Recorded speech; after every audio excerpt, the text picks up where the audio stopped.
ആലപ്പുഴയുടെ വികസന ചരിത്രത്തിൽ വലിയ മാറ്റങ്ങൾക്ക് വഴിയൊരുക്കാൻ കഴിയുന്ന പ്രഖ്യാപനമാണ് ഇത്തവണത്തെ സംസ്ഥാന ബജറ്റിൽ ഉണ്ടായിരിക്കുന്നത്. രാജ്യത്തെ ബ്ലൂ എക്കണോമിയുടെ തലസ്ഥാനമായി ആലപ്പുഴയെ മാറ്റുമെന്ന പ്രഖ്യാപനവും ആലപ്പുഴ, കൊല്ലം, തിരുവനന്തപുരം ജില്ലകളെ ബന്ധിപ്പിച്ച് ദക്ഷിണ കേരള സാമ്പത്തിക ഇടനാഴി രൂപീകരിക്കുമെന്ന പദ്ധതിയും ജില്ലയുടെ ഭാവിയെക്കുറിച്ചുള്ള പുതിയ പ്രതീക്ഷകളാണ് ഉയർത്തുന്നത്.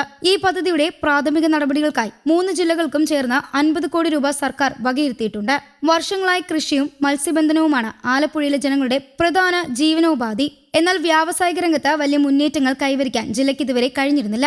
പുതിയ പ്രഖ്യാപനങ്ങൾ യാഥാർത്ഥ്യമായാൽ സംസ്ഥാനത്തിന്റെ വ്യാവസായിക ഭൂപടത്തിൽ ആലപ്പുഴയ്ക്ക് കൂടുതൽ പ്രാധാന്യം ലഭിക്കുമെന്നാണ് പ്രതീക്ഷ. ബ്ലൂ എക്കണോമി എന്ന ആശയം പലർക്കും പുതിയതായിരിക്കാം. കടൽ, കായൽ, നദികൾ, മറ്റു ജലാശയങ്ങൾ എന്നിവ ഉപയോഗിച്ച് സാമ്പത്തിക വളർച്ചയും തൊഴിലവസരങ്ങളും സൃഷ്ടിക്കുന്ന വികസന മാതൃകയായാണ് ബ്ലൂ എക്കണോമി എന്ന് പറയുന്നത്. മത്സ്യ സംസ്കരണ യൂണിറ്റുകൾ, അനുബന്ധ വ്യവസായങ്ങൾ, ടൂറിസം, കപ്പൽ ഗതാഗതം, സമുദ്രവുമായി ബന്ധപ്പെട്ട ഊർജ്ജ ഉൽപാദനം തുടങ്ങി നിരവധി മേഖലകൾ ഇതിന്റെ ഭാഗമാണ്. ആലപ്പുഴയെ നോക്കുമ്പോൾ ഈ പദ്ധതി വലിയ സാധ്യതകളാണ് തുറന്നിടുന്നത്. മത്സ്യബന്ധന മേഖലയെ ആശ്രയിച്ച് ജീവിക്കുന്ന ആയിരക്കണക്കിന് കുടുംബങ്ങൾക്ക് പുതിയ തൊഴിലവസരങ്ങൾ ലഭിക്കാം. മത്സ്യ സംസ്കരണം, പാക്കിംഗ്, കയറ്റുമതി, ശീതീകരണ കേന്ദ്രങ്ങൾ തുടങ്ങിയ അനുബന്ധ മേഖലകളും വളർച്ചയുണ്ടാക്കാൻ സാധ്യതയുണ്ട്. ടൂറിസം മേഖലയ്ക്കും വലിയ നേട്ടമാകും. ലോക പ്രശസ്തമായ കായലുകളും മനോഹരമായ ബീച്ചുകളുമുള്ള ജില്ലയാണ് ആലപ്പുഴ. ബ്ലൂ എക്കണോമിയുടെ ഭാഗമായി water sports, cruise tourism, boat യാത്രകൾ, തീരദേശ വിനോദസഞ്ചാര പദ്ധതികൾ എന്നിവ കൂടുതൽ വികസിപ്പിക്കാനാകും. ഇതിലൂടെ കൂടുതൽ ആഭ്യന്തര വിദേശ വിനോദസഞ്ചാരികളെ ആകർഷിക്കാൻ കഴിയും. സംസ്ഥാന സർക്കാരിന്റെ പ്രധാന പദ്ധതികളിൽ ഒന്നായ മിഷൻ സമുദ്രയുമായി ബന്ധപ്പെട്ട നേട്ടങ്ങളും ആലപ്പുഴയ്ക്ക് എത്തുമെന്നാണ് പ്രതീക്ഷ. കടൽമാർഗ ചരക്ക് ഗതാഗതം ശക്തിപ്പെടുത്തുക എന്നത് മിഷൻ സമുദ്രയുടെ പ്രധാന ലക്ഷ്യങ്ങളിൽ ഒന്നാണ്. റോഡ് ഗതാഗതത്തെ അപേക്ഷിച്ച് കുറഞ്ഞ ചെലവും പരിസ്ഥിതിക്ക് കുറഞ്ഞ ദോഷത്തോടെയും ചരക്കുകൾ എത്തിക്കാൻ കടൽമാർഗം സഹായിക്കും. പരിസ്ഥിതി സംരക്ഷിച്ചുകൊണ്ടുള്ള വികസനമാണ് ബ്ലൂ എക്കണോമിയുടെ ഏറ്റവും വലിയ പ്രത്യേകത. കടലിനെയോ ജലാശയങ്ങളെയോ അമിതമായി ഉപയോഗിച്ച് നശിപ്പിക്കുന്ന വികസനമല്ല ഇത് ലക്ഷ്യമിടുന്നത്. മറിച്ച് സമുദ്ര പരിസ്ഥിതിയും ജൈവ വൈവിധ്യവും സംരക്ഷിച്ചുകൊണ്ട് സാമ്പത്തിക വളർച്ച കൈവരിക്കുകയാണ് ലക്ഷ്യം. ഇന്ന് ലോകമെമ്പാടും ബ്ലൂ എക്കണോമിക്ക് വലിയ പ്രാധാന്യം നൽകുന്നുണ്ട്. ഭൂമിയുടെ ഏകദേശം 70% കടലാണ്. എന്നാൽ ലോക സമ്പദ് വ്യവസ്ഥയുടെ വലിയ ഭാഗവും കരയും കേന്ദ്രീകരിച്ചിരിക്കുകയാണ്. 2012 നടന്ന ഐക്യരാഷ്ട്രസഭയുടെ റിയോ ഉച്ചകോടിക്ക് ശേഷമാണ് കടലിന്റെയും ജലാശയങ്ങളുടെയും സാമ്പത്തിക സാധ്യതകളെക്കുറിച്ച് ഉപയോഗപ്പെടുത്താനുള്ള ശ്രമങ്ങൾ ശക്തമായത്. മത്സ്യസമ്പത്ത് മാത്രമല്ല, കടലിൽ നിരവധി വിഭവങ്ങൾ ഒളിഞ്ഞു കിടക്കുന്നു. ധാതുസമ്പത്ത്, ഔഷധ നിർമ്മാണത്തിന് ഉപയോഗിക്കാവുന്ന കടൽ ജീവികളും സസ്യങ്ങളും, തിരമാലകളിൽ നിന്നുള്ള ഊർജ്ജ ഉൽപാദനം, കടൽപ്പായ കൃഷി, കൂട്ടുമത്സ്യകൃഷി, വിനോദസഞ്ചാരം എന്നിവയെല്ലാം ബ്ലൂ എക്കണോമിയുടെ ഭാഗമാണ്.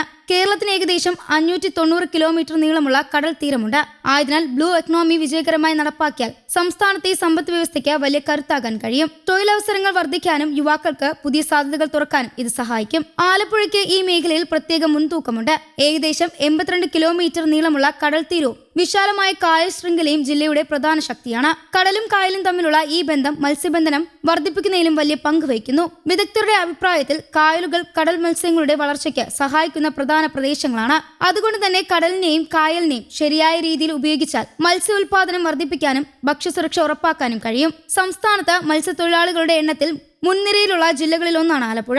ആയതിനാൽ മത്സ്യബന്ധനവുമായി ബന്ധപ്പെട്ട വ്യവസായങ്ങൾ വളർന്നാൽ അതിന്റെ നേരിട്ടുള്ള ഗുണം മത്സ്യത്തൊഴിലാളികൾക്കും ലഭിക്കും. അവരുടെ വരുമാനം വർദ്ധിക്കാനും ജീവിത നിലവാരം മെച്ചപ്പെടാനും ഇത് സഹായിക്കും. അതേസമയം ബ്ലൂ എക്കണോമിയുമായി ബന്ധപ്പെട്ട ചില പദ്ധതികൾ എങ്ങനെ നടപ്പാക്കുമെന്ന കാര്യത്തിൽ മത്സ്യത്തൊഴിലാളികൾ സംഘടനകൾക്ക് ചില ആശങ്കകളുണ്ട്. പദ്ധതികൾ നടപ്പാക്കുമ്പോൾ മത്സ്യത്തൊഴിലാളികളുടെ ജീവിതത്തെയും തൊഴിൽ മേഖലയെയും ബാധിക്കരുതെന്നാണ് അവരുടെ ആവശ്യം. വികസനവും ജനങ്ങളുടെ താല്പര്യങ്ങളും ഒരുപോലെ സംരക്ഷിക്കപ്പെടണമെന്ന നിലപാടാണ് അവർ മുന്നോട്ട് വയ്ക്കുന്നത്. ബ്ലൂ എക്കണോമിയുടെ തലസ്ഥാനമായി ആലപ്പുഴയെ മാറ്റാനുള്ള സർക്കാർ പ്രഖ്യാപനം ജില്ലയ്ക്ക് പുതിയ പ്രതീക്ഷയാണ് നൽകുന്നത്. കൃഷിയിലും മത്സ്യബന്ധനത്തിലും മാത്രം ഒതുങ്ങിയിരുന്ന സമ്പദ് വ്യവസ്ഥയ്ക്ക് പുതിയ വഴികൾ തുറക്കാൻ ഈ പദ്ധതി സഹായിച്ചേക്കാം. ടൂറിസം, മത്സ്യബന്ധനം, ചരക്ക് ഗതാഗതം, അനുബന്ധ വ്യവസായങ്ങൾ, തൊഴിലവസരങ്ങൾ തുടങ്ങി നിരവധി മേഖലകളിൽ വലിയ മാറ്റങ്ങൾ സൃഷ്ടിക്കാൻ ബ്ലൂ എക്കണോമിക്ക് കഴിയും. പദ്ധതികൾ ശരിയായ രീതിയിൽ നടപ്പാക്കിയാൽ ആലപ്പുഴയുടെ സാമ്പത്തിക വളർച്ചയ്ക്ക് പുതിയ അധ്യായം തുറക്കപ്പെടുകയും കേരളത്തിന്റെ വികസനത്തിൽ കൂടുതൽ പ്രധാന പങ്ക് വഹിക്കുന്ന ജില്ലയെ ആലപ്പുഴ മാറുകയും ചെയ്യും. News desk, Kerala Kaumudi.